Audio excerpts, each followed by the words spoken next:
여러분 미칠 것 같은 고민 다들 있으시죠? 혼자 고민하지 마세요. 그 고민 우리 모두의 것이니까요. 김태형 상담소 나를 미치게 하는 것들을 시작하겠습니다. 반갑습니다. 김맹구입니다. 안녕하세요. 신성미입니다. 네, 안녕하세요. 심리학자 김태형입니다. 선생님 처음으로 박수를 치신 것 같은데요. 그래요? 아, 그래요?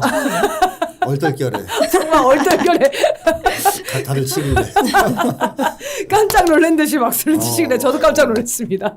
저기 화면에 셋이 다 같이 나오는 거 처음 아니에요? 아니 늘 여기 세 명이 나왔어요, 나왔습니다. 아, 예, 맞습니다. 오늘 처음 봤나 내가? 네, 또 2주 만에 보니까 네, 네. 또 어색한 것들이 생기고 그런 거겠죠. 네, 그러면 여러분의 미칠 것 같은 고민과 사연을 기다리고 있습니다. 메일로 보내주시면 되고요. chungnami0000gmail.com으로 보내주시면 되겠습니다. 아래 메일 주소 확인해 주십시오. 지지난주 방송 댓글 소개를 먼저 하겠습니다. 네, 배규님. 김태형님 말씀이 상당히 개연성도 있고 설득력 있긴 한데 미국이 성렬, 동혼까지 관리하는 건 너무 나갔다 생각합니다. 만약에 그 정도로 미국이 개입하고 있다면 진보 계열 유튜버나 영향력 있는 스피커 중에 한 명 정도는 의문사 당하거나 상당히 통제받았을 겁니다. 지금 우리나라가 그 정도로 약체 국가는 아니라고 생각합니다. 약체국이었던 박정희 군부 독재 때도 미국을 두려워는 했지만 미국이 시키는 대로 하지만은 않았거든요. 네, 지난 방송에서 저희가 김건희, 윤석열 배우의 미국이 영향을 주고 있는 것 같다 이런 얘기를 했는데 네. 이게 많은 분들이 동의하시기도 하고 또 상당수가 반발하시기도 해요. 근데 미국은 절대 배후 세력이 될 수 없다 이렇게 주장하시는 분이 있는 반면 그 배후 세력이 일본이 것이다 이렇게 또 강력하게 주장하시는 분들 많거든요. 그러니까 이 미국이 배후에 있다라는 거에 동의하지 못하는 여러 가지 정황들이 있는데 이전 방송에서 여러 번 얘기를 말씀드리기도 했었는데요. 네. 잠깐 얘기를 좀 해주시죠.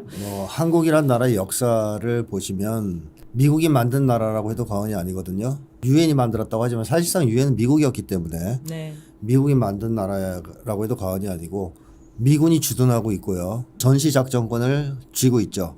네. 그래서 한국을 사실 키워서 국가로 만든 게 미국이에요. 다른 나라에 대한 영향력에 비할 수 없을 정도로 강한 영향력을 가지고 있다. 그래서 뭐 외국에서는 한국을 미국의 뭐 식민지라고 얘기하는 나라들도 많이 있죠. 근데 뭐 오늘 이 얘기를 자세하게 하긴 좀 어려우니까 하나만 얘기를 좀 사례를 가지고 말씀을 드리면 2011년에 위키리크스가 미 국무부 전문을 이렇게 공개했거든요. 네. 이 미 국무부 전문에 주한 미 대사관이 보낸 거, 본국에 보낸 게 1980편이나 있어요. 네. 1980개. 미 대사가 정보를 보낸 거. 미 대사관에서. 우리나라 정보를 이제 보낸 거죠. 누가 네. 작성해서 보냈냐? 그럼 당연히 이제 대사들이 있겠죠. 네. 버시바우, 네. 스티븐스 같은 공사, 참사, 이제 대사관에 근무하는 이런 사람들이 만들어서 보냈는데 그 내용이 뭐냐면 한국인들과 접촉한 내용들이에요. 누구냐? 전현직 대통령, 청와대 고위 관료, 뭐 예를 들면 비서실 뭐 이런 사람들이겠죠. 각 부처 장관들, 그리고 국회의장, 국회의원, 그리고 오피니언 파워가 있는 대학 교수, 언론인, 재벌 총수 다 불렀네요. 다 접촉해서 비밀 접촉이죠. 네. 접촉해서 만들어 가지고 보고서를 보낸 거예요. 본국에 다. 그러니까 한마디로 미국이 대사관 통해서 한국의 비선 커넥션, 좀 심하게 얘기하면 스파이 조직을 운영하고 있다라는 것이 드러났죠. 네. 근데 외국의 경우에는 이런 정도까지 한 경우는 처음이 없어요. 다른 나라 다 그렇게 하는 게 아니라. 다 이렇게 하는 게 아니에요. 다른 나라는. 그래요? 네. 특별 관리되고 있는 그렇죠. 거네요. 대사관이 이렇게까지 요직에 있는 사람들을 두루두루 접촉해서 전문을 만들어 보고하는 경우는 없다. 왜냐하면 이번에 폭로될 때 한국 거가 이렇게 나왔는데 네. 다른 나라 거는 그렇지 않으니까 없었으니까. 네. 그래서 이 미 대사관 내 한국 내 연락선들을 미 대사관에서 뭐라고 이제 지목했냐 부른 게 있어요. 직접 연락선, 다이렉트 컨택트 뭐 이런 게 있고요. 그다음에 정기 연락선, 레귤러. 그다음에 고참 연락선, 롱타임. 와. 고정 간첩이에요. 쉽게 얘기하면. 그러니까. 그다음에 가장 믿을만하고 정확한 연락선이라 해서 most reliable and accurate contact라고 또 있어요. 네. 그러니까 이런 식으로 자기를 붙여놔. 네. 등급을 다 매겨놔.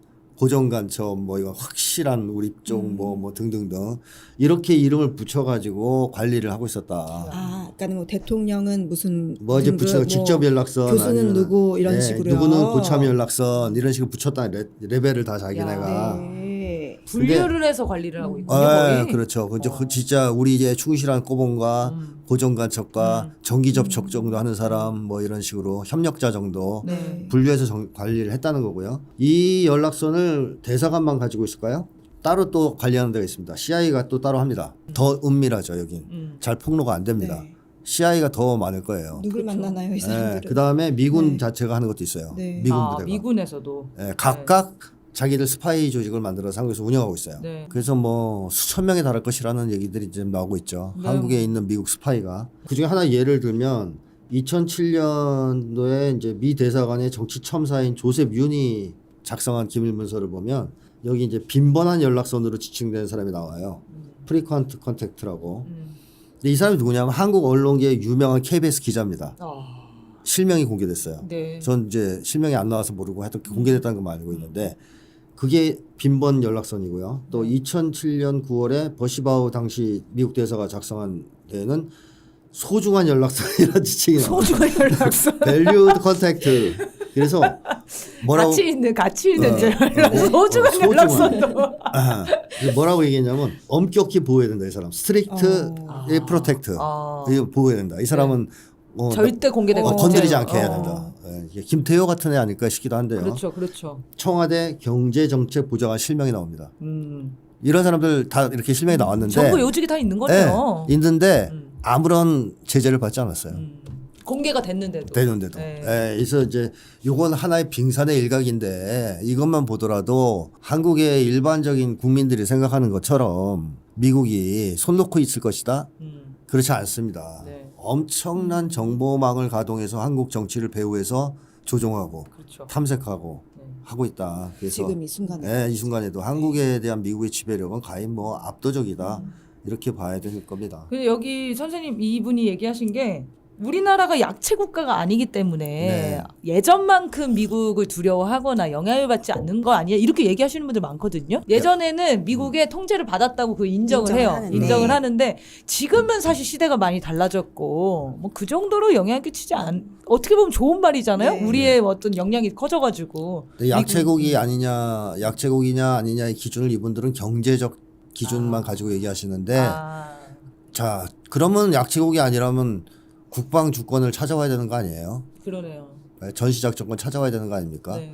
그래서 노무현 전 대통령이 전시작전권을 가져오려고 그렇게 애를 썼던 것도 이제 약체 국가가 아니니까 가져오려고 한 거예요. 되게 의미 있는. 근데 안 주잖아요. 그리고 이제는 안 받겠다 그러잖아요. 윤석열은. 그러니까 거절해.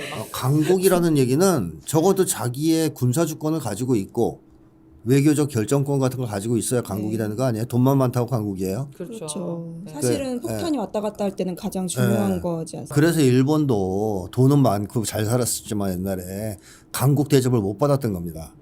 왜냐하면 군사 주권이 없고 군대가 없고 외교력이 없고 네. 미국이 그래서 그렇게 군대를 하려고. 만들려고 하는 네, 거죠. 그래서 네. 자기들을 키우려고 기를 쓰고 지금 한 거 아니에요. 강국 되려고. 네.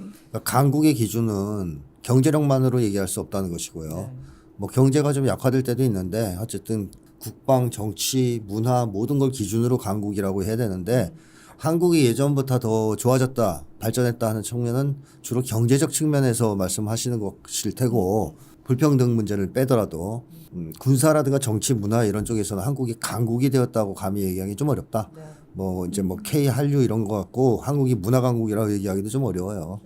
그런 것도 있을 것 같아요. 그러니까 국민들의 의식 수준은 높아졌는데 실제로 위에서 있는 사람들은 여전히 그 수준이거나 아니면 더 못한 수준으로 떨어진 것도 있으니까요. 그렇죠. 국민들은 성장했죠. 그래서 국민들이 볼 때 우리가 이렇게 성장했는데 그치, 말이 되냐 이런 네, 말이 느낌이 되냐. 드는데 이해가 돼, 이해가 돼. 네, 근데 위에 애들은 더 성장한 게 아니라 더 악화됐거든요. 그러니까요. 네. 더 의존적이게 질이 되고. 더 떨어지고 일본이 뒤에 있다. 이거는 왜 이렇게 쉽게 합의되는 하도 거죠? 윤석열이 이제 일본 짓을 하니까. 친일 생각을 하니까 그런 건데 사실 뭐 윤석열이 친일 생각을 하는 가장 큰 원인은 미국한테 있어요. 미국이 명령을 하니까. 미국이 사이좋게 지내라고 지내라. 명령을 하니까 그럼 노벨상도 주겠다고 하는 거 아니에요 지금? 아, 진짜 너무 신기해. 근데 너무 노벨상 아찔했어, 받으면 너무 좀 깜짝 놀랄 일일 것 같긴 해요. 네. 어쨌든 이 윤석열과 한동훈까지 당연하지. 미국이 관리하는 거 너무 나갔다라고 얘기하시는데 이제 이런 것도 오해하시는 분들이 있어요. 미국인이 직접 이렇게 통제하는 아까 중요한 뭐 소중한 정보관들은 뭐 미국이 직접 하겠지만 본인이 그 간첩이 됐다라는 사실을 자각하지 못하는 친미파들도 있잖아요. 있을 많죠. 것 같아요. 네, 예를 들면 그냥 밥 이제 먹은 줄 알았는데 탈탈 털려서 나왔다거나. 지식인 계층에서도 네. 굉장히 많지 않습니까? 엄청나게 많죠. 네. 자진 그러니까 내가 지금 미국에 이런 일을 하고 있다라고 아예 생각을 못 하고 진짜 지시대로 행동을 하고 있는 그런 사람들, 그런 사람들이 진짜 너무 많을 것 같은데요. 그렇죠. 네, 그런 거기까지 사람도 하면은 많아요. 네, 거기까지 하면 거의 미국의 많은 영향권 안에 지금 직접적인 영향과 관리에 있다라고 보는 게 합리적인 것 같습니다. 네, 이 얘기는 이 정도 하고요. 뭐 관련해서 위키리크스만 그냥 검색해 보셔도 어느 정도인지 우리가 아는 사람들이 다 고정간첩으로 나와요 거기에. 근데 우리 정부에서 어떤 항의도 하지 않고 그 사람들도 항의하지 않았어요. 본인이 아니라고 주장하지도 않아. 네, 그런 일들이 예전에 말씀하신 2007년인가요? 하여튼 그때 11년에 왕창 공개가 되는 게 있습니다. 한번 찾아보시면 좋을 것 같습니다. 자, 그럼 다음. 네, 파랑새님. 탈북민이 북한에 삐라 보내는 걸 문통이 막지 못하는 이유가 CIA가 뒤에 있어서라고 들었는데요. NEDD에 CIA가 자금줄을 대는군요. 미국이 우리나라뿐만 아니라 전 세계에 CIA를 심어 조종한다고 들었어요. 우리나라 사이비 종교가 국제적으로도 클 수 있던 것도 뒤에 CIA가 있기에 가능했다고 들었는데요. 우리나라 사이비 종교는 무시 못할 정치 세력이잖아요. 다음에는 우리나라 사이비 종교에 대해서도 다루어 주세요. 방송 잘 들었습니다. 내용이 길어서 어렵고 지루할 수 있었는데요. 김맹구님 티키타카를 잘해주셔서 끝까지 재미있었어요. 네. 하셨어요. 네, 이거는 이제 미국이 배후에 있다는 거 이제 동의하시는 양 댓글을 가져왔습니다. 네, 제가 뭐 티키타카를 잘한다고 하는데 어떤 또 댓글을 전쟁 얘기하는데 왜 이렇게 웃냐고 또 이렇게 불편해하시는 분들이 있었습니다. 네, 전쟁 얘기를 웃으면서 하면 안 되는데 진짜 매일 하다 보면 어이가 없어서 계속 웃음이 나오거든요. 양해 좀 부탁드리겠습니다. 자, 그러면 오늘 사회 분석 시작하겠습니다. 첫 번째는 이진숙 얘기를 하려고 하는데요. 이진숙 방통위원장 후보죠. 여러 가지 지금 의혹들이 끊이질 않고 있습니다. 뭐 생활비와 접대를 법카로 대전 MBC 사장 3년 동안 1억 4천만 원을 썼어요.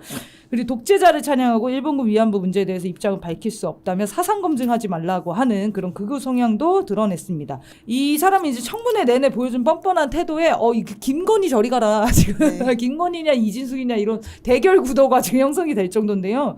이진숙이 이제 나름대로는 예전에 기자 시절에 뭐 종군 기자로 이것도 사실 좀 논란이 있긴 하던데 어쨌든 기자 시절에는 존경을 받았다고 합니다. 근데 어떻게 이렇게 가치관이 완전히 바뀔 수가 있는가? 이게 같이 일했던 기자들도 의문스러워해요.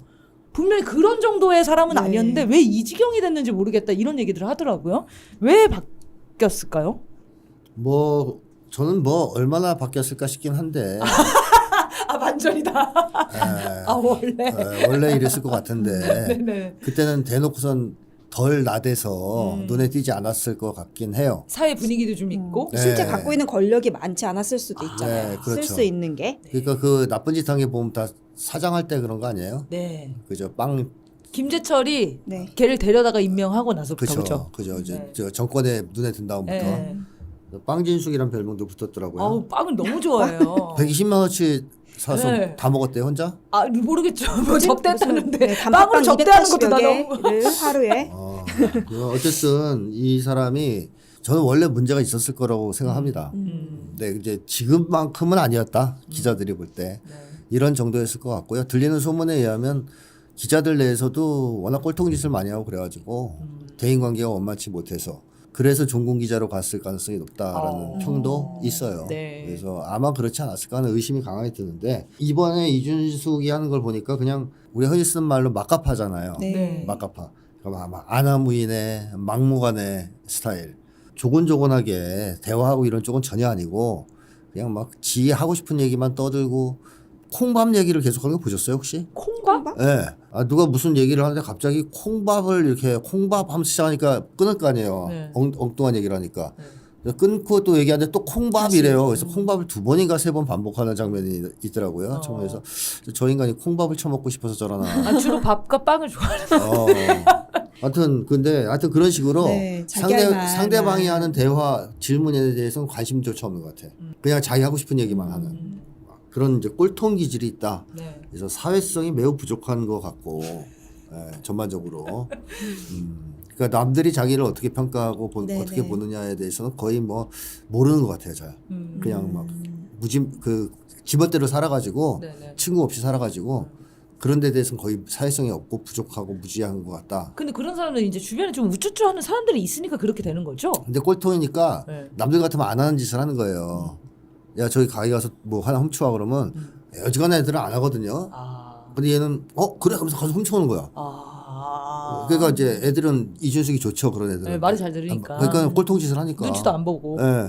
야저 사람 가서 한 대 때려 그러면 가 때리고 그러니까. 이렇게 부려먹고 위에서 써먹기는 좋은 사람? 그러니까 써먹긴 좋죠. 네. 이준석 같은 경우. 지금처럼 써먹기 좋을 때가 없을 것 예, 같은데요. 그렇죠. 누가 이 짓을 하겠어. 방통위원장 누가 하려고 그러겠어요. 네. 그러니까 그런 성향이 있는 사람이고 그다음에 극우 성향이 있다라는 것을 넘어서서 거의 음모론자에 가까운 태도를 보이고 있잖아요. 그런데 그런 점에서 보면 상당히 이제 지적으로도 문제가 있는 사람인데 하여튼 윤석열이 참 잘 네. 골랐다 사람은 그런 생각도 들어요. 손을 들었을 가능성은 없나요? 나 네? 시켜주세요. 시켜달라고. 그럴 내가 수도 잘할 있죠. 수 있을 그럴 것 수도 같아요. 있죠. 네. 여태까지 만났던 사람들 얘기 들어보면 네. 좀 고위층들 계속 만났으니까 네네네. 자리 욕심이 있었을 그러니까. 것 같기도 윤석열 해요. 볼 때마다 윤석열 볼 때마다 내가 잘할 수 있을 네, 것 저 같아요. 좀 뭐 시켜주세요. 뭐 누구 죽일 일이 없어요. 뭐 이런 거. 아니 그러지 않고서는 이렇게 뻔뻔할 수 없잖아요. 아니 근데 원래 좀 이런 스타일 같다니까. 그래요? 네. 이 뻔뻔함이 아니라 그냥 원래 장착된 장착된 네. 비사회성. 네. 어. 어떤 느낌인지 알 것 같아요. 네, 눈치 없고. 네, 그래서 이제 자기 사실 얘기만 하고. 윤석열도 술자리에 이진숙 오면 재수 없어 하는 술맛 떨어진다고. 쟤 누가 불렀어.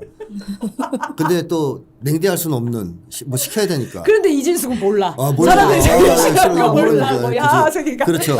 그러면서 빵 먹을래? 뭐 이런지 거의 다시 삼겹살 먹고 있는데 와서. 아 저는 이것도 궁금했거든요. 왜 이렇게 빵을 샀다고 보세요? 아니 그 접대를 하려면 여러 가지 방식으로 네. 할 수 있잖아요. 근데 지금 산 걸 보니까 빵이랑 와인이에요.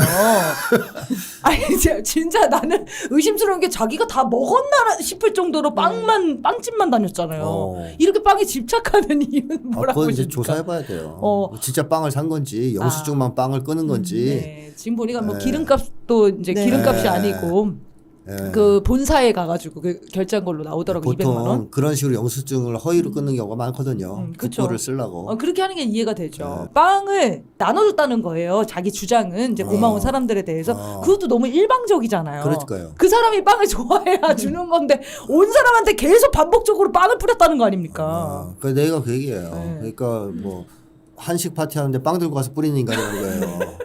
아 대단합니다. 어쨌든 이게 가치관이 지금 생성된 게 아니고 네. 예전에 다 기미들이 있었는데 네. 지금 권력을 잡고 이런 그 위치가 되니까 확 네. 꽃피운 것 같다. 네 이렇게 얘기해 주셨습니다. 네. 근데 이제 선생님 말씀처럼 원래부터 그랬다라는 얘기가 나돌고 있는 게 이제 중학생 시절 생활기록부예요. 저는 이제 이걸 보다가 맨 처음에 이제 타학생의 모범이 되나 준법성 얘기 나와서 준법성이 좋았어? 이렇게 생각해서 귀를 기울였는데 네. 준법성이 결여되어 있으며 수차례 시장하였으나 계속 지도가 요망된다. 자신의 나태와 무관심으로 여러 번 지도했지만 새로운 정신으로 수업에 임하지 못하였다. 계속적인 지도가 요망된다. 그러면서 준법성이 없고 본인 태만 뭐 이런 얘기가 계속 나와요. 저는 생활기록부에 이런 걸 썼다는 사실이 사실 좀 믿기지 않았는데 난생 처음 보는 생각이 어느 정도면 교사분께서 이렇게 썼을지 그리고 똑똑했을 거 아니에요. 그러니까 성적이 그렇죠. 괜찮았을 텐데 네. 그럼에도 불구하고 옛날에는 사실 공부 잘하는 친구들은 이쁨 받았거든요. 그렇죠. 웬만하면 좋겠어. 네.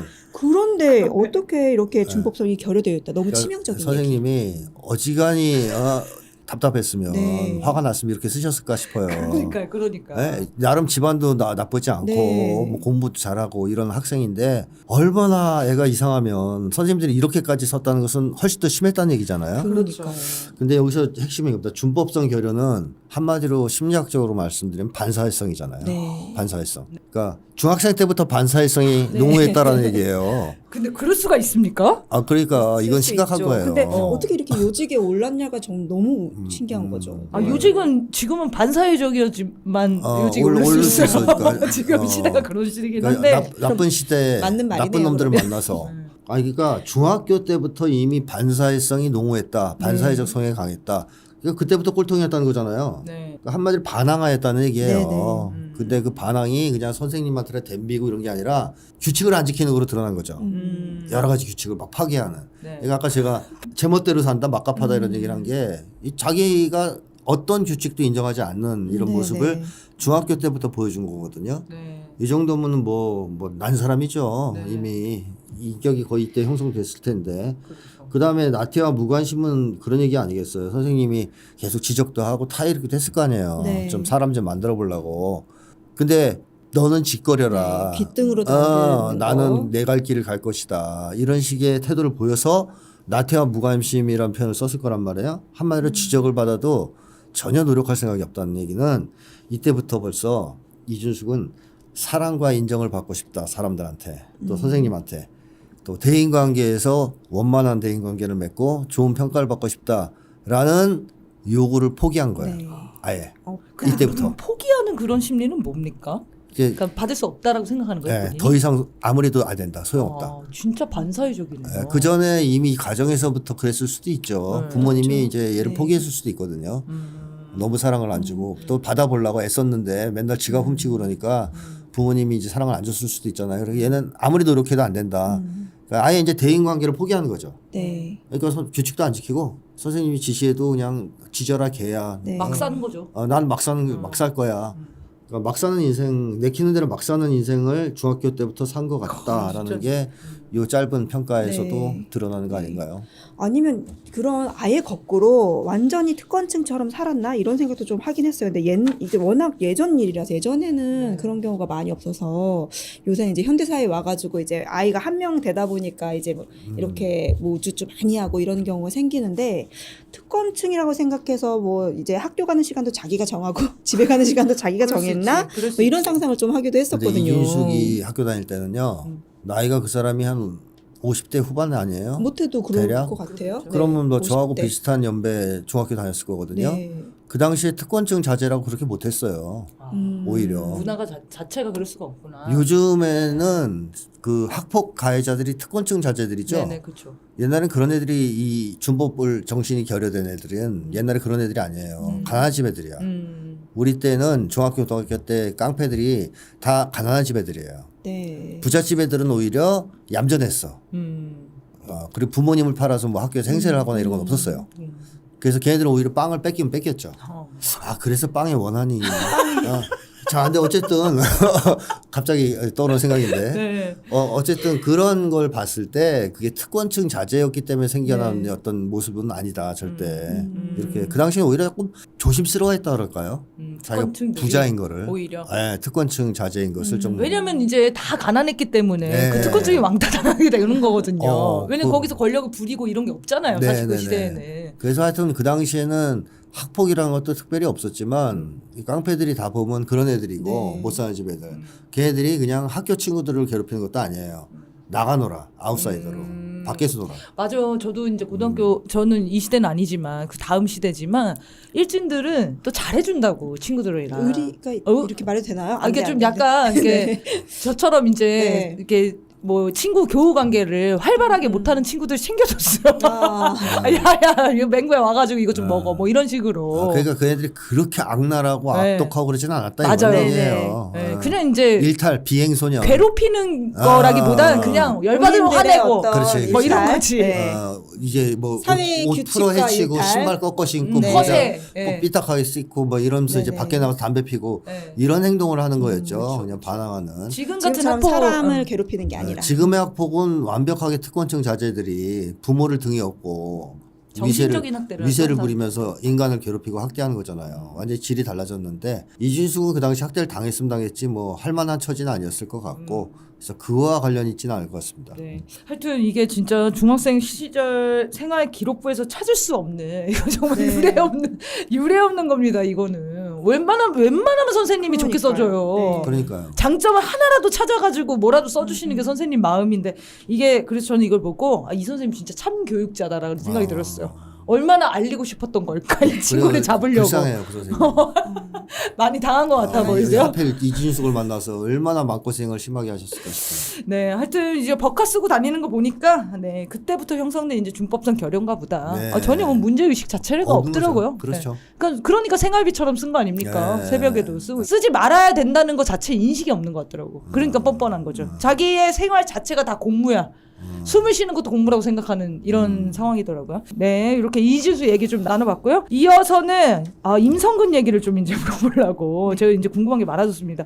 도대체 여기 나오는 사람들은 어떤 생각으로 나오는지 너무 궁금하더라고요. 일단 최혜병 특검 청문회에서 이종섭, 임성근, 신범철이 증인 선서를 한번 거부를 했었어요. 그래서 와, 국민들이 막 열이 받았었는데 그 다음에 윤석열 탄핵 청원 1차 청문회에서 임성근, 신범철, 이종섭이 또 나왔는데 임성근만 증인 선서를 거부하고 신범철, 이종섭은 선서를 했죠. 그리고 이후에 정청래가 설득을 해가지고 임성근이 증인 선서를 다시 해요. 왜 임성근만 이렇게 따로 움직인 걸까요? 뭐 정청래 설득 때문에 했다고는 저는 생각 안 합니다. 네. 근데 어쨌든 처음에 제가 예전에 한번 얘기했지만 그때 3명이 동시에 선서 거부를 한 것은 위에 지시가 있지 않았을까 싶어요. 네. 똑같이 얘기했거든요. 네. 똑같이 3명한테 너희들은 선서하지 마. 그러니까 그만큼 못 믿어가 있다는 것이죠.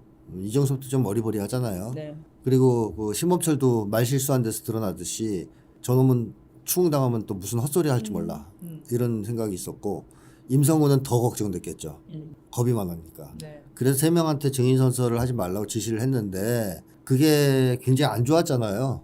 그 이후에. 네, 그렇죠. 국민 국민들이 여론이 그냥 아주 안 좋았죠. 엄청나게 열받았습니다. 네. 네네. 뭐 거짓말 하려겠다고 선서라는 거냐. 그 그러니까 뻔뻔함에 아주 그냥 네, 치를 떠. 거짓말 하겠다고 아예 선포를 하는 거냐 등등 엄청난 후폭풍이 있었기 때문에 뭐 굳이 어차피 선서를 해도 거짓말 할 건데 네, 굳이 선서를 거부해서 나 요거 너무 필요 없다. 거짓말 하겠다라는 걸 선포할 필요가 없는데 우리가 괜히 너무 오버했나 보다 해서 이번에는 자율에 맡겼을 것 같거든요. 자율에. 그냥 너희들 알아서 해라. 하고 싶으면 하고 하기 싫으면 하지 어차피 마라. 거짓말 할 거니까. 예, 그러니까 눈치가 빠르잖아. 이제 또 신금범철이랑 이종섭은 머리를 막 굴려보니까 해야 되겠거든. 그러니까 자유를 맡기라는 얘기는 이미 이제 그 후유증을 인식하고 있다는 뜻이니까 선수를 잽싸게 한 거예요. 네. 그러니까 짱구를 굴려봐도 안에서 그 욕먹는 것보다는 이게 낫다. 하고 거짓말하는 게 낫다라고 생각을 했겠죠.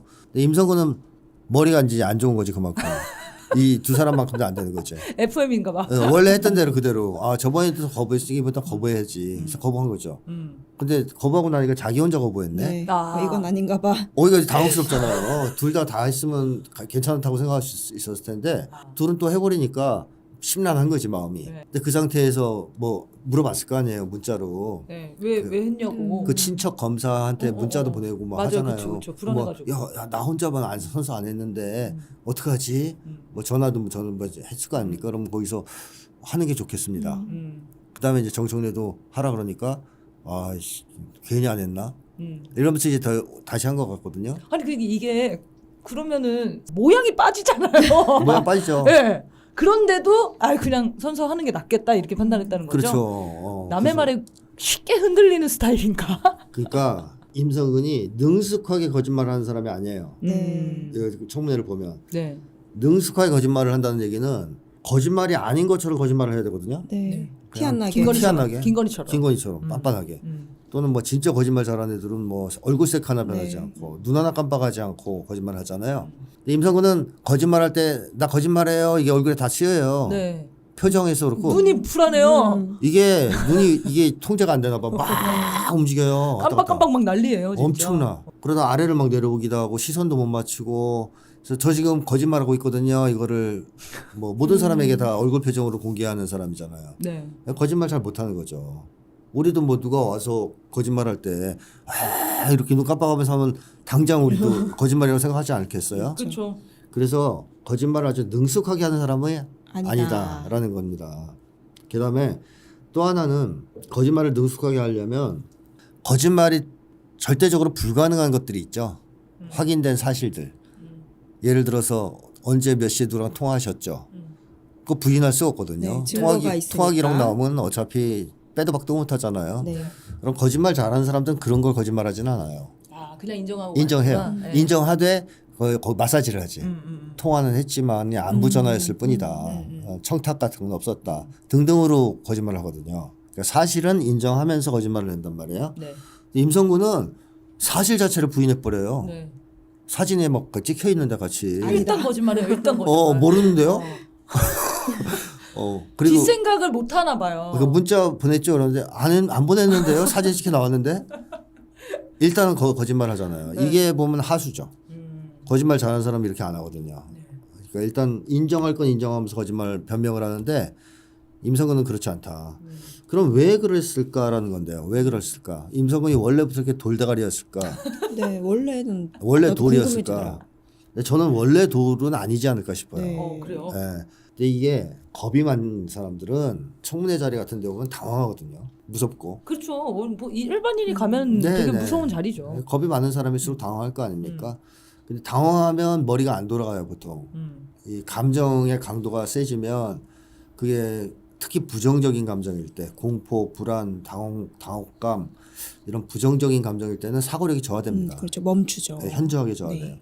그러니까 이 순간 이 사람은 멍해지는 거예요. 청문회에서 몇 번 추궁당하면 멍해지니까 판단을 못하는 거죠. 판단을 못해서 아 이거를 일단 인정을 하고 변명을 해야 되는지 아니면 무조건 발뺌을 해야 되는지 이런 판단을 잘 못하는 거예요 자기가. 그렇죠. 그래서 이 현장에서의 사고 능력, 판단 능력에 문제가 자꾸 발생하니까 네.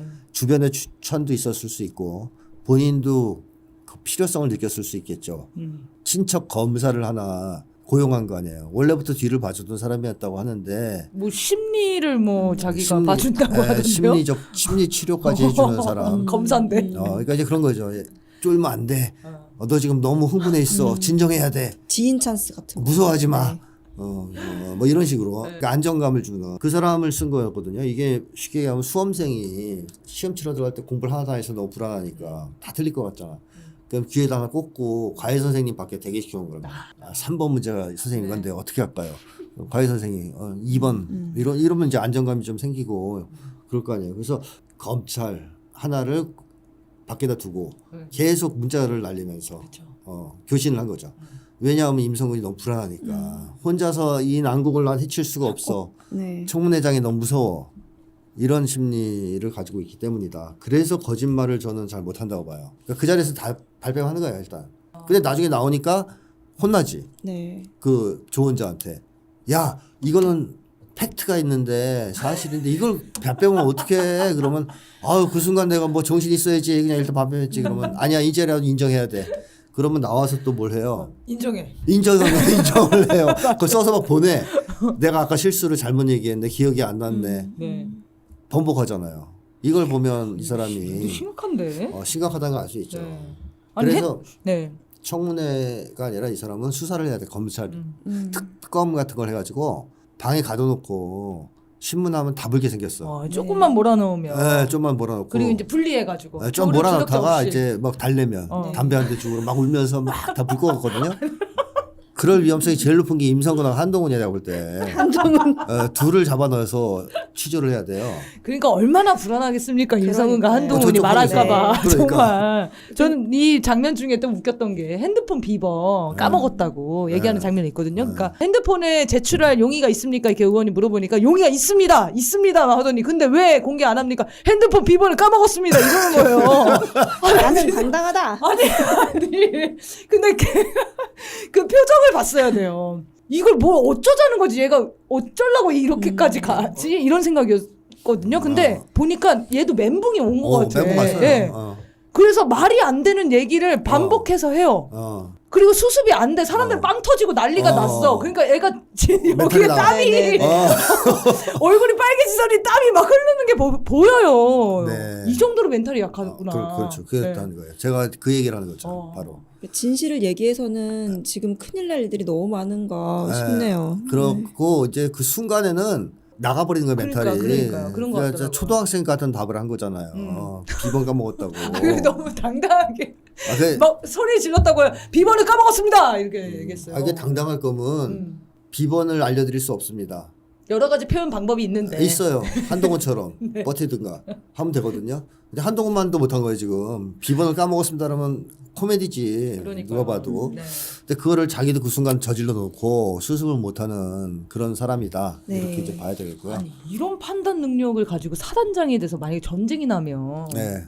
정말 아찔한 것 같은데요? 그렇죠. 이제 우리나라는 끝나는 거죠. 진짜 해병대 다 몰살되는 거예요. 지금 이런 사람이 사단장이면. 네, 일단 뭐 이 사람부터 사라질 거예요. 저 장난. 네, 이런 사람이 사단장이 되는 군대가 진짜 이상한 거죠. 네. 네, 어쨌든 다 연출 잡고 올라간 거 아닙니까? 그렇습니다. 실력으로 검증된 게 아니고. 그렇죠. 근데 저는 이런 생각도 들긴 하거든요. 진실한 사람이어가지고 지금 완전 진태양난에 빠졌나?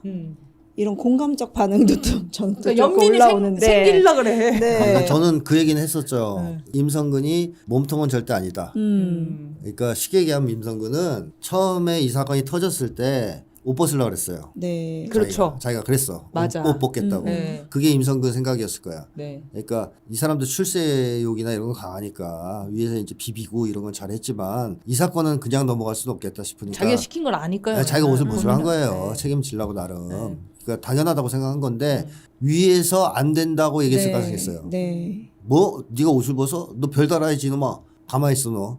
그러고선 이종호나 이제 김건희가 개입하면서 윤석열까지 개입하면서 옷을 못 벗게 하고 방탈 쳐준 거 아니에요. 그러면 임성근 입장에서는 매우 매우 곤혹스러울 수 있거든요. 자기의 의도와 상관없이 이렇게 해줬기 때문에. 그래서 임성근 청문회 때 이렇게 얘기를 했어요. 왜 이렇게 임성근 사단장을 지키려고 하는 것 같냐고 의원들이 물어봐요. 이렇게까지 지킬 이유가 뭐가 있냐. 근데 저도 잘 모르겠습니다. 저도 저를 왜 이렇게 지키려고 할지 잘 모르겠다고 했어요. 그 사람. 그 진짜 그럴 수도 있다. 그건 진심이구나. 진심일 수도 있다. 아이고. 네, 어리버리하니까. 그러니까 밑에서 행동대원 정도 하던 사람인데 자기를 갑자기 이렇게 지키려고 하니까 위에서 지키는 이유는 임성근이를 타고 올라와서 윤석열 김건희까지 갈까봐 이제 지킨 여기서. 건데 네. 이 사람은 납득이 안 되는 거고 자기는 그냥 깔끔하게 사단장 그만두고 필요하다면 처벌 좀 받고 끝냈으면 좋겠는데 청문회까지 나와서 이런 신문을 받아야 되니까 몹시 괴롭고 곤혹스럽고 할 수 있거든요. 네. 이제 그러면서 이제 멘탈이 약한 것까지 겹쳐서 이런 어리버리한 행동을 보이는 거 아니냐 하는 의구심이 들죠. 임성근도 어떤 임계점에 이르면 무너지겠네요. 그렇습니다. 네, 심리적으로 안정된 상태가 아니에요 지금. 대통령실에서 제2부속실을 설치하기로 했다는 보도가 나왔습니다. 이제 곧 발표할 예정이라고 하는데요. 조중동에서 계속 주장했던 거예요. 그러니까 제2부속실을 설치해서 김건희 통제하라라는 거였는데요. 끝까지 버티던 김건희가 이걸 수락했다는 건지, 좀 어떤 건지 궁금해져요. 그러니까는 김건희가 적폐들의 통제하에 들어오겠다는 건데요. 혹시 살려달라는 신호는 아닐까? 이런 얘기가 좀 있거든요. 네. 그럴 사람으로 보입니까? 죄송합니다. 질문이 좀 잘못됐어요. 김건희가 난 여전히 네. 인간적 믿음이 있어. 네, 인간일 거. 인간이면 이걸 버려야 돼. 내 자신이 문제입니다. 그러니까 이거는 그 콜검 사건하고 똑같은 거죠. 콜검 사건의 본질은 뭡니까? 김건희가 검사들을 조사하고 머리 받게 만들었다. 네. 잘해라. 돌려서 협박한 느낌이죠. 협박했다고 봐야죠. 그 경호처로 불러들여가지고 총든 사람들 안에서 핸드폰 뺐고 신분증도 뺏었답니다. 네. 네. 그때 검사들은 감옥에 왔다라는 생각이 들지 않겠어요? 위축되죠. 그러니까 압박을 가한 거죠. 잘해 이 자식들아. 내가 이런 정도의 파워가 있는 사람이야. 그러니까 제2부속실을 만드는 것도 저는 그런 정치쇼. 자기한테 공격이 자꾸 쏟아지니까 그걸 무마시켜버려는. 네. 이거 나 이제 제2부속실 만들어서 너희가 원하는 대로 할 테니까 이제 아가리 닥치고 있어라. 김건희 특검 하지 말라 하는 그런 얘기일 것 같고요. 네. 제2부속실을 만들어서 이제 윤석열을 통제하려고 하겠죠. 그러니까 여기가 실질적인 이제 컨트롤 타워가 되겠죠. 오히려 네, 더 제2부속실이. 권력이 갈 거다. 아니 최근에 그래서 사도광산 유네스코 등재도 좀 됐잖아요. 네. 그리고 확성기 방송도 이제 미국의 허락을 받아서 진행되고 있고, 그래서 저는 이런 제2부속실 설치도 마찬가지고, 뭐 이게 어떤 김건희와 윤석이 살려주겠다는 미국의, 그러니까 말 잘 듣잖아요 지금. 제2부속실 설치하라니까 알았어요, 설치할게요. 그리고 확성기 방송 대신 하게 해주세요. 그럼 해. 두 이렇게 개가 서로 이렇게 네, 그런 신호들을 받은 게 아닐까, 이런 거의 일환이라고 봤거든요. 저번에 제가 미국이 방미했을 때 거래가 있었을 거라고 제가 추측하지 그랬죠. 않았습니까? 네. 윤석열과 김건희가 정권 안보를 보장받는 대신 미국에 반대로 급부로 이제 퍼줄 거 있으면 최대한 퍼줬겠죠. 그 대가로 이제 확성기도 틀고 삐라도 뿌리고 그렇죠. 그러면서 이런 쇼를 좀 하면서 무마시키는 특검을. 그리고 궁극적으로는 뭐 전쟁에 이제 방아쇠에 손가락 얹어놓고 만지작거리고 있다고 봐야 되겠죠. 네. 이 제2부속실은 그냥 허수아비겠네요, 그러면. 뭐 김건희가 이걸 만들어서 만약에 거기 딱 들어왔는다 그러면 허수아비가 아니라 이제 VIP 속의 VIP. 여기가 대통령실이 되는 거구나. 그게 사실 대통령실이죠, 뭐. 공식적으로 이제 적극적인 국정농단을 하겠다라는 의지로 읽어야 되는 거군요. 네, 알겠습니다. 윤석열을 감시하기가 좀 어려워질 수 있나? 그래서 윤석열을 감시하는 부서가 되는 거 아니에요? 이 제2부속실이? 지금은 같이 이제 두루뭉실하게 있으니까 항상 옆에 두고선 막 혼내가면서 할 수 있었는데 이제 뭐 부속실을 만들어서 따로 있으면 그쵸. 윤석열이 술 먹어도 모를 수도 있잖아요. 네. 진짜 김건희의 활동이 더 막 활발해지는 건 아닌가? 오히려 그런 생각도 했거든요. 네, 오히려 그럴 수도 그러니까 있겠네요. 제2 근데- 부속실이 뭐 하는데요, 진짜로? 이거 원래는 이제 그 영부인을 보좌하는 네. 그런 그 스케줄 관리하고 뭐 네. 이런 데잖아요. 근데 그거를 통제받기 싫어가지고 김건희가 절대 안 만든다 그래서 지 맘대로 지금 전화 돌리면서 다닌 거 아니에요. 통제받기 싫은 것도 있고요. 네. 귀찮다는 거죠. 따로 분리해서 어차피 내가 갈 대통령인데 거니까. 왜 부속실을 따로 만들어서 관리받냐. 내가 어쩌면 내가 전체적으로 대통령실 다- 전체 관여를 해야 되는데 어차피 거기들 다 내 말만 듣고 윤석열 말은 듣지도 않는데 의미 없는 부속실을. 그럼 왜 만들어 굳이. 그럼 일을 주던가. 그렇지. 근데 저는 사실 맨 처음에 제2부속실 이제 막 안 거부했었을 때 자기가 이제 대선 전에도 영부인 역할 안 하겠다 막 이런 거짓말을 했었기 때문에 안 했잖아요. 그 거짓말을 그건 이제 진실이잖아요. 근데 대통령 역할을 안 했지. 대통령 역할 했잖아. 대통령. 대통령 역할 안 하고. 그러니까 제1부속실을 줬어야 되는 거예요. 죄송합니다. 네. 알겠습니다. 아니 근데 그 진짜 이게 북한 얘기 자꾸 나와서 그러는 건데 아니 요번에 최근에 제가 이렇게 뭐 보다 보니까 말라리아도 북한에서 왔다. 그러니까 뭐 북한 관련해서 별의별 거를 다 엮어서 네. 자꾸 이렇게 나오더라고요. 네, 그럼 전쟁 준비를 하는 거죠. 네, 네. 웃지 말아야지 전쟁 얘기하면서. 네. 자, 다음 질문은 요거 조금 궁금해서 수미텔이라는 사람이 있어요. 네. 이거 관련해서 이제 분석을 하는 방송들이 많지는 않더라고요. 미 연방 검찰에서 수미텔이 미국 외교협회 선임연구원을 기소하는 일이 있었는데 이 사람이 한국계 미국인으로 CIA랑 NSC에서 일한 경험이 있는 한반도 문제 전문가거든요. 근데 이 사람이 이제 로비를 받은 거예요, 한국 정부로부터. 근데 미국의 법상에는 로비스트를 공식 등록하고 투명하게 활동을 해야 되는데 등록하지 않았기 때문에 기소를 했다. 이런 거거든요. 근데 이제 한일을 보면은 그냥 언론과 유력 잡지의 윤석열의 입장에 대해 기고나 강연 이런 것들을 좀 해왔는데 일상적인 업무로 보여지는데, 그러니까 외교부나 국정원이 일상적으로 부탁하는 그 로비스트들한테. 근데 외교부에서 미국이 갑자기 왜 기소까지 하는지 어리둥절해하는 상황입니다. 미국에서 갑자기 왜 이런 조치를 했을까요? 우선 제일 의심되는 것은 핵무장론의 쐐기를 받기 위해서 기소했을 가능성이 있다. 핵무장론 네. 말하지 말아라. 이 아가리 닥쳐라. 이런 거죠. 그러니까 윤석열이 임기 초에 계속 핵무장론, 자체 네. 핵무장론을 떠들었잖아요. 나경원도 열심히 떠들었죠. 그건 이제 최근이고요. 네. 그러니까 윤석열이 그때 떠들었을 때 미국에서 계속 그 뭐라고 했죠. 입 닥치라고. 그래서 조용해졌거든요. 근데 최근에 또 떠들어. 네. 나경원 중심으로. 그게 수미텔이 확 기소해버리는 왜냐면 스미테리가 그걸 주장하고 다녔거든요. 그쵸. 윤석열 정부의 입장에. 입장을 대변해주는. 네, 네. 핵이 필요하다 이제 한국에도 뭐 이런 식으로. 윤석열의 입장이라는 게 어. 곧 그 핵무장이었군요. 네, 네. 그렇죠. 네. 그러니까 본보기로 너도 수미테리처럼 되고 싶니? 협박의 일환이다. 네, 그럴 가능성이 매우 높다. 아. 이런 거고요. 또 하나 뭐 이제 다음 제2가설은 윤석열의 한반도 정책 방해. 대미 이제 미국이 하려고 했던 한반도 정책을 방해한 거에 대한 어떤 응징이다 이런 설도 있긴 있어요. 뭐냐면 그게 무슨 얘기냐면 이 바이든이 처음에 대통령 당선됐을 때 북한 문제를 못 풀었잖아요, 계속. 네. 그렇죠. 그래서 한국에 방문 왔을 때 문재인 전 대통령을 만나려고 했거든요. 오 맞아요. 그래서 그게 화제가 됐었죠. 네. 요청을. 윤석열 날리는 거 아니야 막 이랬거든요. 그런 얘기도 나왔었죠. 근데 어쨌든 문재인을 왜 만나려고 했을까, 전 대통령을. 그럼 딱 이유는 하나잖아요. 북과의 대화 통로를 좀 뚫어보려고. 옛날에 트럼프도 그걸 활용했으니까 문 전 대통령을. 그래서 만나려고 했을 가능성이 있어요. 근데 윤석열이 지랄지랄 했단 말이에요. 그렇죠. 그러니까- 취소됐죠 그래서. 네, 취소됐어요. 맞아. 왜 전직 대통령을 만나? 네, 네. 사실 그건 외교 결례이긴 해요. 네네. 그렇죠. 네, 이례적이에요. 그런 네. 경우가 없죠, 이례적이죠. 보통. 그러니까 윤석열이 막 지랄한 거예요. 왜 만나려고 그러냐. 이제 대충 눈에 보인단 말이에요. 그러면서 북한 문제를 풀고 싶으면 나를 통해서 풀어라. 와. 대화를 해도 내가 하고 네. 뭐 전쟁을 해도 내가 하는 거지. 또 아닌 게. 왜 문 전 대통령한테 하느냐 해서 뭐 여러 가지 얘기를 했을 거 아니에요. 자기가 잘할 테니까 자기 믿고 만나지 말라고.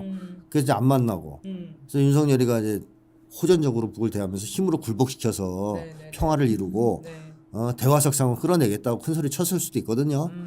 근데 몇 년 지나고 나니까 대화석상은커녕 미국이 오물풍선만 날라. 완전히 이제 미국이 이게 핵 공격 받을 위험에 지금 더 많이 노출되지 않습니까? 그렇죠. 그러니까 이제 가만히 생각해보니까 열받는 거지. 윤석열 이 새끼 이게 나한테 도와준 게 뭐 있지? 대북 정책에서 파토만 내고 이 자식이. 게다가 핵무장까지 떠들어. 얘 좀 혼내줘야 되겠다. 뭐 이런 식으로 했을 수도 있다라는 설도 있어요. 그래서 스미테리를 본보기로 친 거다. 본보기로 날렸다 이런 네. 설도 있는 거. 근데 이거를 윤석열 알아들을 수 있을까라는 생각을. 핵무장론 쪽이라는 건 금방 알아들었을 수 있어요. 아, 그거는 이제 얘기하지 말아야겠구나. 에. 아, 네, 알겠습니다. 근데 지금 또 들어갔잖아요. 그래서 네, 그쵸. 거의 원래 왜냐면 저는 나경원 이거 네. 주장할 때 걔 진지하더라고. 아, 토론회 진지해. 열고 막 그랬어요. 걔. 그래요. 진지했죠. 근데 떨어져서 안 들어간 줄 알았더니만. 다시 쏙 들어왔어요. 네, 그래서 이제 신원식이 또 핵무장 원래 신원식도 막 얘기하고 다녔었잖아요. 핵무장 해야 된다고. 근데 그 얘기 하나도 안 하고 이제 북한이랑 또 싸우자 뭐 이러고 있더라고요. 네. 이것도 그러면 좀 알아들을 가능성이 있네요. 어쨌든 미국에서 이게 협박을 한 거네요. 그렇다고 봐야죠. 조용히 해라 이제 네. 내 말만 듣고 해라. 알겠습니다. 자, 그러면 그들은 왜 극단적일까? 네, 책 얘기를 좀 나눠보겠습니다. 이번에는 이제 미국 심리학에서 분석하는 극단주의의 문제점 이런 것들 좀 짚으셨는데요. 내용 길었는데 이제 요약을 해서 몇 가지 질문만 드리겠습니다. 미국 심리학에서 집단 극단화라고 이제 이걸 연구를 할 때 집단이 모여서 결정을 하면 극단으로 빠질 가능성이 높다 이런 주장인데요. 예를 들면 이제 진보 그룹과 보수 그룹이 각자 모여서 토론을 하면 자신들의 주장이 더 강화되는 경향. 그럴듯한 얘기 같거든요. 네. 근데 이게 어떻게 문제가 있는 걸까요? 우선 미국에서의 이 극단주의 연구가 보통 집단 사고나 집단 극단화 연구라고 하는데요. 집단 사고는 결국 그거예요. 개인이 혼자 결정하는 것보다 집단이 모여서 결정하는 게 더 나쁘다. 더 나쁜 결정을 할 가능성이 높다. 그래서 대표적인 예로 그런 걸 들죠. 1961년에 쿠바 피그스만 상륙 작전을 감행하는데 가서 완전히 작살나잖아요. 그러고 나서 이거 집단 사고 때문이라고 얘기합니다. 심리학자들이. 그게 무슨 말이지? 그러니까 같이 모여서 모여서 결정을 해서 그랬다는 거예요. 개인이 결정하면 좀 합리적으로 케네디가 혼자 협력을 했으면 할수 됐을 텐데 있는데. 모여있으니까 이 극단적 결정 쪽으로 쏠렸다 이게. 그래서 그런 게 많다라고 계속 얘기해요. 지네가 실패한 건 다 그거래. 자기네들이 실패한 거는 모여서 결정했어. 다 집단 사고 때문이다 이렇게 얘기를 하는 거예요. 흥미롭네요. 자, 그럼 이게 결국 무슨 얘기냐면 집단을 좋게 보는 거예요, 나쁘게 보는 거예요. 나쁘게 보는 모이지 거죠. 말라는 거죠. 모이지 말라는 거죠. 이제 모이지 마라 이거예요. 모이지 마라. 그냥 혼자 해. 모이면 다 안 좋아 결과가. 그래서 혼자 사는 게 최고요.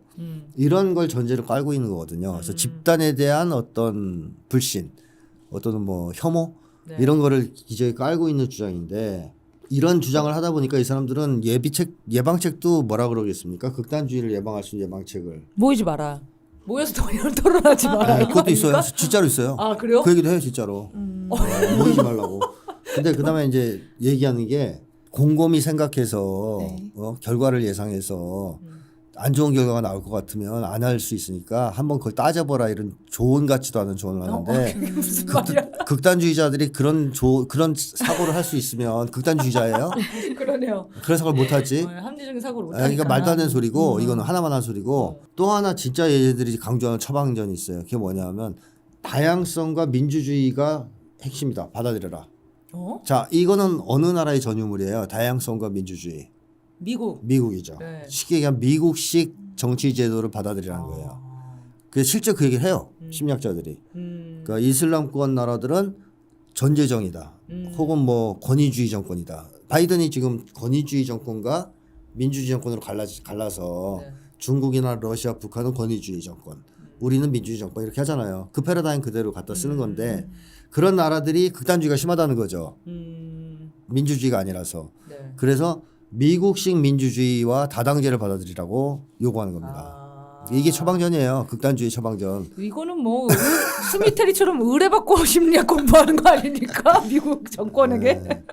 근데 어쨌든 이런 주장의 문제점이 뭐냐면 극단주의의 본질은요. 양의 문제가 아니라 질의 문제입니다. 그 무슨 얘기냐면 사람들이 모여가지고 그 성향이 강해졌는데 그게 좋은 쪽이면 극단주의일까요? 좋은 쪽으로 갈 수도 있는 거죠. 예를 들면 우리가 3명이 모여가지고 이웃을 돕자 어려운 근데 그 전에 개개인이 생각할 때보다 훨씬 더 강해질 수 있어요. 더 많이 돕자. 토론하는 과정에서 더 열심히 더 많이 돕자. 그럼 우리가 극단주의자가 된 겁니까? 그건 아니죠. 아니잖아요. 그러네요. 근데 이제 나쁜 짓을 하려고 모여가지고 윤석열이 혼자 있을 때보다 더 심하게 빵을 3개 사자, 5개 빵을 사자, 15개 사자. 50만 원씩 살 걸 120만 원씩 사자. 네. 이렇게 결정을 하면 이건 나쁘잖아요. 나쁘죠. 자, 그러니까 이건 양의 문제, 질의 문제 중에서 극단주의는 어떤 문제로 봐야 됩니까? 질의 차이가 질의 문제죠. 중요하다. 질의 네. 문제. 뭐에 의해서 그 강도가 강해지느냐가 문제지 그냥 강도가 강해지면 집단주의는 아니거든요. 그럼 우리 옛날에 독립운동 조직 만들면 안 되는 거예요. 그렇죠. 극단주의니까. 독립운동 조직은 네. 독립운동할 사람들이 모이거든요. 목숨 걸고 싸우자는 모이면 거. 올라가요. 네. 그 강도가. 그렇죠. 목숨 걸고 안종원 이사 같은 사람도 나오는 거예요. 그건 극단주의잖아 그거는. 미국식 기준으로 네. 해야만. 네. 그러면 독립운동 조직을 강해지죠. 해체시켜야 돼. 네. 네. 일본 군국주의 조직이 아니라 독립운동 조직, 여성운동 조직, 뭐 노동운동 조직 다 없어져야지. 아니 그럼 미국 심리학에 의하면은 뭔가 그걸 강해진다는 거가 어떤 강도가 의견, 세진다. 강도가 세지는 거를 극단주의를 보면은 네. 도대체 미국 사회는 뭐 강도가 세지면 안 되는 거예요? 그러지 말라는 거죠. 그러니까. 그냥 적당히 살아라. 아, 강도가 세지면 안 되니까 모이지 말라는 거야. 아 이거 정말 대단하다. 몰랐을 대단한 때 학문이네요. 좋았던 이건. 경험이 없나 봐요. 근데 이건 세련되게 하기 때문에 독자들 읽으면 해요. 그러니까 이것만 보면은 그래 보이거든요. 막 아까 제가 아주 얘기했던 거. 현란하게 네. 풀어놓기 때문에 일반인들 읽으면 막 맞는 말 같아. 이게 해석을 들어야 이해가 되는 거군요. 그렇죠. 그래서 이 사람들은 극단주의에다가 어떤 것까지 딱지를 붙이냐면 과격, 폭력 이런 거에 극단주의 딱지 붙이는 거는 뭐 그럴 수 있잖아요. 근데 진보에다 붙여요. 아 진보에도 극단주의가 있다. 진보에다 극단주의 딱지를 붙이고 비타협에도 붙여요.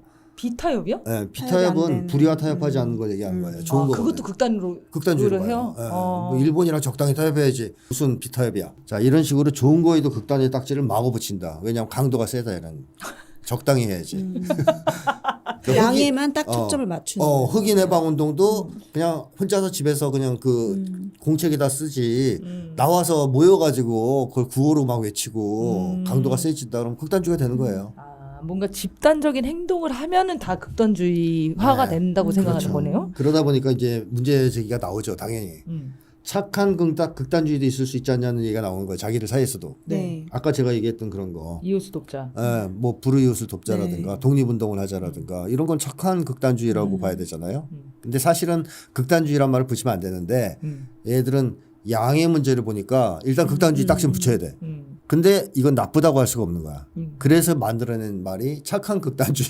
있다. 그래. 너무 단순하게 만드셨는데 개념을 착한 극단주의다. 황당하죠. 그러니까 이거는 그럼 극단주의 개념을 완전 혼용해 쓰는 거네요. 그렇죠. 극단주의라고 하면 안 되는데 극단주의라고 딱지를 붙여놨으니까 그 중에는 좋은 것도 있지 않니? 네네. 그러니까 그건 착한 극단주의고 그런 게 있을 수도 있지 이런 정도로 인정을 하는 건데 이거는 자기들이 주장한 극단주의 개념이 틀렸다는 걸 의미하는 거 아니겠습니까? 네.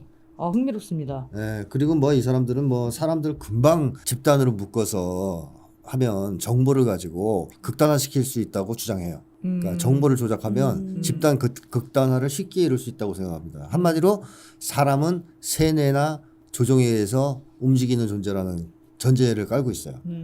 이제 그런 점에서 굉장히 어떻게 보면 반민중적인 네. 그리고 반인간적이네요. 반인간적이고 반과학적인 그런 주장을 할 수 있죠. 그런데 이제 우리도 이렇게 모여 있는 것처럼요. 유튜브 보다 보면 요새는 알고리즘이라 그래가지고 내가 이제 보고 싶은 거 보면은 그거랑 비슷한 거 계속 나오고 그런 정보들만 계속 보게 돼요. 그러면 실제로 이렇게 그 내가 원하는 정보, 비슷한 정보만 계속 받다 보면 우리도 큰 영향을 받을 것 같거든요. 그러니까 나하고 저는 이제 가로세로 연구소 이런 건 안 뜨거든요.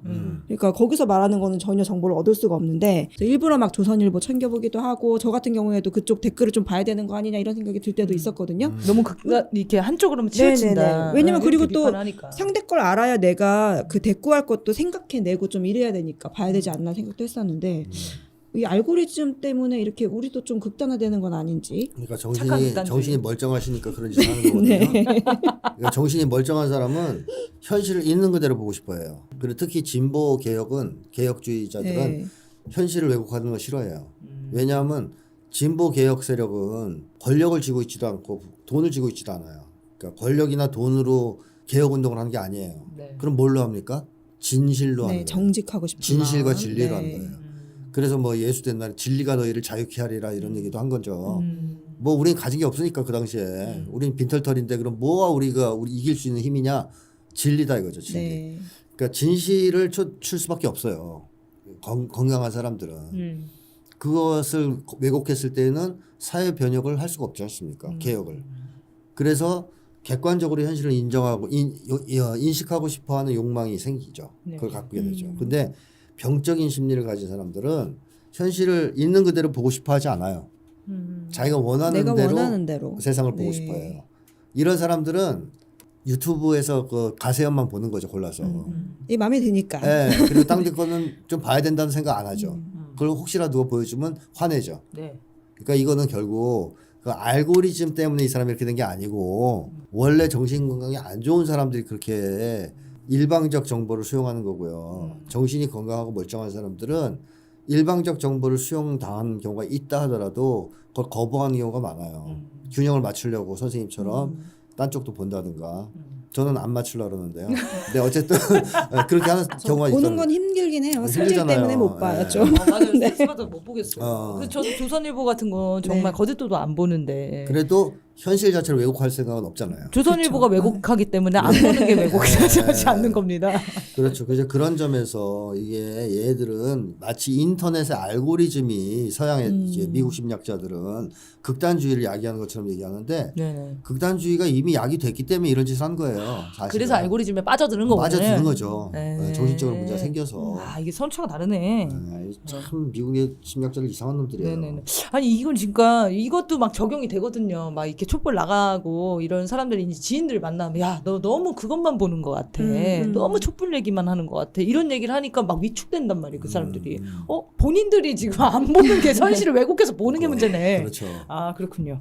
알겠습니다. 아까 그 본질적으로는 미국의 그 심리학이 인간 간의 문제가 있다고 했는데 그거 한 번만 다시 정리를 해주십시오. 일단 인간을 수동적 존재로 보는 거죠. 시키는 대로 하는 사람. 집단에 모이면 그냥 다 등신같이 따라갈 쭉 거다. 쫓아가는 거야. 네. 그래 우리 다 극단화되자. 한번 미쳐보세. 인간이 그런 존재라고 보는 것 자체가 인간에 대한 모독 아닌가요? 그렇죠. 지들은 그럴지 모르겠어요. 덩다리들인지. 그런 사람들은 본인이 그렇기 때문에 그렇게 생각하나 봐요. 그럴 수도 있고요. 그러니까 내가 아니야. 그런 식으로 아니에요? 걔들은 네. 자기들은 안 그렇다고 생각해요. 자기들은 지배자들. 근데 민중들이 그렇다고 생각해요. 일반인들이. 절대 다수의 평범한 사람들은 예. 생각해 보세요. 행동주의라는 게 미국 심리학의 뿌리인데요. 행동주의가 뭐예요? 자극을 주면 반응을 조작할 수 있다는 거예요. 자극으로 반응을 통제할 수 있다는 주장이거든요. 네. 자, 그러면 이 모든 존재를 그렇게 봐요. 자극을 줘서 반응을 통제할 수 있는 거로. 근데 이 행동주의 전제에는 누가 있느냐? 자극을 주는 자가 있어야 돼요. 혼자 이게 자생적으로 하는 게 아니구나. 아니죠. 자극을 주는 그런- 자가 있고 자극을 받는 자가 있어요. 자극을 주는 자가 누구냐? 자기들인 거예요. 엘리트, 과학자. 그래서 우리가 자극을 주면 조건화를 할 수 있는 백성들은 거죠. 조건화가 돼가지고서 네. 따라서 한다. 그래서 우리가 이걸 가지고 백성을 지배, 조종, 통제할 수 있다. 그래서 그 왓슨인가 하는 행동주의 창시자가 나에게 다 보내라. 그러면 대통령 뭐 이런 거 써서 보내라는 거 가슴에 딱지 붙여서 그럼 내가 만들어주겠다고? 만들어주겠다. 내가 자극을 줘서 조건화를 시켜서. 대박인데? 근데 보세요. 그렇게 조건화되는 애들이 있잖아요. 그럼 누가 있어요? 걔들을 조련하는 자가 있잖아. 네. 왓슨. 네. 그러니까 자기는 아니라고 생각하는 거지. 나는 저속이 아니라는 거예요. 그러면 본인과 이 사람은 같은 인간인데 그 차이는 어디서 온다고 그걸 해명하나요? 그러니까 조건을 주는 자와 받는 자가 있는데 그건 노골적으로는 얘기 안 하지만 네. 모든 이론의 전제에 깔려 있는 거죠. 그래서 자기들은 조건을 주는 주는 자, 사람. 자극을 주는 자. 우리는 자극을 받아서 반응하는 자. 이렇게 되는 거예요. 그래서 이게 옛날에는 그냥 자극 정도였다면 이걸 좀 구체적으로 주면 정보라 그래요. 정보를 주는 자와 지배하는 자. 정보를 받아서 세뇌당하는 자. 얘들은 일반 백성을 정보에 의해서 조작 가능한, 세뇌 가능한 그런 개돼지로 보는 거죠. 이게 예전에 민주당이 국회의장 선거했을 때 그 추미애 의원을 지지하는 이유를 어떤 모 의원이 유튜브 몇 개 보고 추미애에 대해서 긍정적인 그 인식으로 지지하는 것 같은데 자기는 추미애를 그렇게 생각하지 않는다 하면서 우원식을 찍었다면서 이제 변명을 한 거예요. 그래가지고 밑에 댓글이 당원들이 난리가 났어요. 아니 너 우리를 언제부터 유튜브- 민주당이었니? 내가 민주당 30년 권리당원인데 내가 추미애를 봤으면 더 오래 봤지. 겨우 유튜브 몇 개 보고 추미애를 판단하는 그 국회의장의 중요함을 판단하는 그런 개돼지로 보는 거냐 이렇게 비판한 적이 있었거든요. 그 모 의원은 이런 생각을 하는 거네요. 그렇죠. 네, 정보를 몇 개 주면은 그렇죠. 이렇게 판단을 못 이런 식으로 하는. 네, 그래서 윤석열도 그런 생각을 하는 거예요. 방송 때문에 이상한 편파 방송을 하니까 국민들이 날 반대하는 거야. 네. 그러니까 방송을 장악하면 얘네들 다 통제할 수 있어. 야, 이거 지배자들은 다 이 행동주의를 그 철학으로 삼나 봐요. 이게 미국 심리학의 전통적인 입장이다. 이렇게 보시면 되겠고 그 다음에 미국 심리학은 인간을 이렇게 개돼지로 보지 않습니까? 그럼 개돼지가 모인 집단을 어떻게 보겠어요? 개돼지 집단. 그 정도로 안 봐요. 그 정도 안 봐요? 개돼지들이 모임 집단화 극단화가 돼가지고 폭도가 된다고 봐요. 모이지 마라. 광신자들이 된다. 정신병자들이. 그래서 거의 집단이나 민중에 대한 적대감을 갖고 있거든요. 네. 혐오감까지 갖고 있는데 예를 들면 이런 거죠. 과거에 독일 농민 전쟁 있지 않습니까? 농민들이 그 봉건제를 타도하고 신문제를 없애기 위해 싸운 전쟁이에요. 이때 처음으로 이 사람들을 지칭하기 위해서 나타난 개념이 광신 개념이에요. 그 농민들을 분석하려고 연구하려고. 그래서 광신 연구가 시작돼요. 저항하는 민중들을 서구에서. 네. 야, 그러니까 서구 사회에서 광신 연구가 이때 시작되고 그다음에 프랑스 혁명이 터졌잖아요. 그래서 난리 났죠. 막 귀족들 단두대에서 짤캉짤캉대고 막 그랬잖아요.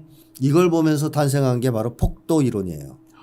르봉이라든가 프로이트라든가 이런 사람들이 그걸 막 하죠. 폭도다 폭도. 야만인들. 그러니까 인간은 모이면 동물적 야수가 돼서 막 죽이고 막 좀비가 돼서 막 물어뜯고 이런다. 요즘에 좀비 영화도 거의 비슷한 급인데 그래서 여기서 이제 이 민중을 폭도로 보는 군중심리 이론이 등장하죠. 이 연구가 활성화됩니다. 활발하게. 그 다음에 노예해방운동이 미국에서 벌어졌잖아요. 여성해방운동하고. 그때 이 운동을 공격하기 위해서 광신자라는 개념을 또 써요. 광신자. 그리고 사회주의 운동이 폭발하고 이슬람주의가 나오자 극단주의라는 이론이 또 탄생하면서 그 연구가 붐을 이루죠. 이런 걸 봤을 때 얘들이 이 연구를 하는 목적이 뭐냐는 걸 알 수 있어요. 이 민중들의 항쟁 운동을 지지하고 옹호하고 도와주려고 만든 거 아니잖아요. 딱 보니까. 그렇죠. 다 그것을 두려워하고 적대시하고 진압하기 싶어서 싫어서 그래서 만든 이론들 아니에요. 그 연장선에 극단주의 이론이 있다는 겁니다. 그러니까 이 서구의 전통적인 인간관 나아가 이 민중관 이거는 그야말로 폭도로 보는 겁니다. 폭도. 네. 그 민중의 저항 운동이 이렇게 결국에는 인격점이 다르면 이제 폭발을 하는데 이 미국인들이 이해를 하고 해보고는 싶은데 관점 자체가 틀려 먹으니까 이걸 이해를 못 하는군요. 아주 나쁜 거로 보는 거죠. 그렇게 되면은 저 마음속에 있던 악이 창궐해서 다 악마가 되고 좀비가 돼서 어떻게 세상을 살아? 그러니까 지구가 총기 나서 일어나는 거예요. 아수라장이. 그래서 우리가 통제해야 된다는 거예요. 자기네가 그거 안 일어나게. 프랑스 대혁명이나 이런 게 터지지 않도록 우리가 철저하게 통제해야 된다. 엘리트들이. 네. 그게 미국 사람들의 생각이에요. 그러게요. 그러니까 극단주의를 연구하면서 양과 질의 차이를 그들도 알았다면, 그러니까 공평하게 봤다면 양과 질의 차이를 찾아낼 수 있었을 것 같은데 이 극단주의 연구를 자기네들 유리하게 써먹으려고 하니까 절대 그 질의 차이는 초점을 두지 않은 맞습니다. 것 같아요. 해명하면 안 되죠. 해명하면 안 되는 거지. 알면 안 되거든. 민중들이. 그걸 알면 이제 할 테니까. 한동훈이 예전에 이수정 소개하던 게 생각나네요. 우리 이수정 교수님 잘 살고 뭐 엘리트인데 여러분들을 위해서 이렇게 출마한 겁니다. 이렇게 한 적이 있었거든요. 이거는 아주 그 뿌리 깊게 이 행동주의를 자기가 배웠다고 생각하지 못하겠지만 진짜 그런 가치관과 철학을 사고방식. 그대로 배운 것 같습니다. 근데 뭐 이수정은 또 한동훈 말이 맞아요. 우리를 위해 출마한 건 맞잖아요. 대파로 감사합니다. 큰 공을 세우지 않았어요? 고맙습니다. 네. 한동훈은 의외로 참 말을 그렇죠. 그럴 때 한 번씩 제대로 할 때가 있어요. 거의 뭐 예언자예요 지금. 선지자예요. 선지자야. 네. 그러면 이제 이쯤에서 좀 궁금증이 생길 것 같아요. 우리 촛불 행동 하시는 많은 분들, 우리는 그 극단주의랑 어떻게 다를까 좀 궁금해지실 것 같은데요. 촛불에 나오는 사람들도 자기와 같은 생각을 하는 사람들을 만나서 힘을 얻기도 하고 저항의식이 높아지기도 하는데 이런 극단주의는 이 집단, 죄송해요. 이거는 집단 극단주의와는 어떻게 다른지 좀 알려주시면. 미국 학자들이 네. 봤으면 바로 이 예를 썼겠죠. 촛불 행동을 봐라. 네. 난리 이게 났다 지금. 극단주의다 이게. 집단 극단화에 우리 이론이 맞지 않니? 혼자 집에 있으면 저렇게까지 안 했을 텐데. 그렇긴 해. 모이니까 니네가 모이니까 윤석열 타도를 외치고 막 맞아요. 그런 거 아니냐. 이게 맞아요. 바로 집단 극단화의 병폐다. 이렇게 서구 학자들은 얘기하겠죠. 왜냐면 막 사형하라 외치시거든요. 그러니까.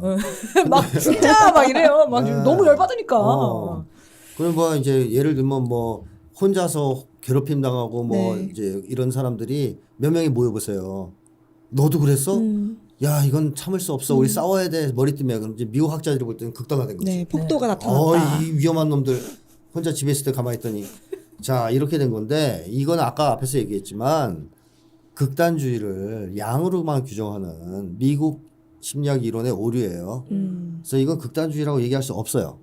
그래서 설사 그런 현상, 양적으로 뭐 어떤 감정, 의견 이런 게 강화되는 현상이 있다 쳐요. 그거 있어요, 있기는. 집단이 모이면 당연히 있죠. 근데 그거는 원래 자연스러운 거고 인간 사회에서 네. 또 전반적으로는 바람직한 현상이에요.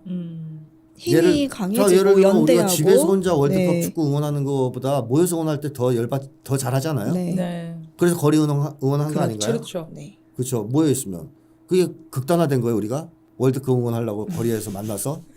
아, 정말 세상에 너무 극단화가 많겠다. 그러니까요. 저 기준이 네, 모이기만 하면 그렇기 극단이라고 때문에 하니까. 원래는 이게 사회에 바람직하게 작동하는 법칙이라고 네. 봐야 돼요. 인간 사이에 이렇게 모여서 전체의 공동의 목표를 가지고 의지와 투지가 높아지고 뭐 이제 공동의 견해를 형성하고 좋은 거거든요. 네. 근데 이게 문제는 그거죠. 사회와 인간이 병들었을 때는 나쁘게 나타날 수도 있지 않습니까? 그렇죠. 그러니까 문제는 이 현상 자체가 아니고 인간이 집단으로 모였을 때 전반적으로 동조 현상, 뭐 감정 전염 현상 이런 게 나타난다. 이 자체는 문제가 안 되는데 네.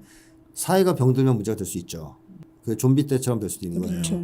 그래서 이게 결국 병든 사회, 병든 인간의 문제인데 이런 얘기는 전혀 하지 않고 그냥 모여서 뭘 외치면 다 극단주의라고 하면 결국에는 누구한테 들으라는 얘기예요? 태극기 부대한테 하는 얘기겠어요? 아니면 촛불행동한테 하는 얘기겠어요? 촛불행동이지. 촛불행동 욕하는 거예요. 네. 태극기 부대는 모여야 된다고 하실 거예요. 그렇다면 거기는 극단화가 아니라고. 극단화가 아니라고 그러고. 강도가 약하다고. 네, 오늘 미국 심리학 얘기를 재미나게 하는데요. 참 미국이 미래를 꼭 찾았으면 좋겠습니다. 진짜 이런 심리학이 이렇게 만연한 거잖아요. 그러니까 맞아. 이게 기본이. 그러다 보니까 이런 민중 항쟁이나 이런 게 조직되기가 또 쉽지가 않을 것 같아요. 그 민중들도 이런 학문들의 영향을 받을 거니까. 그래서 앞으로 한국에 오셔가지고 미국인들 이제 많이 배워가셨으면 좋겠다 이런 생각이 드네요. 자, 다음 주에도 나머지 내용들 다뤄보겠습니다. 자, 오늘 방송 이렇게 마무리하겠습니다. 여러분들의 미칠 것 같은 사연을 기다리고 있습니다. 아래 메일 주소를 이용하셔서 사연을 보내주시면 고맙겠습니다. 궁금하신 거 댓글로 달아주시면 그것도 다음 방송에서 이야기 나눠보겠습니다. 자, 오늘 방송 마치겠습니다. 시청해주신 여러분 감사합니다.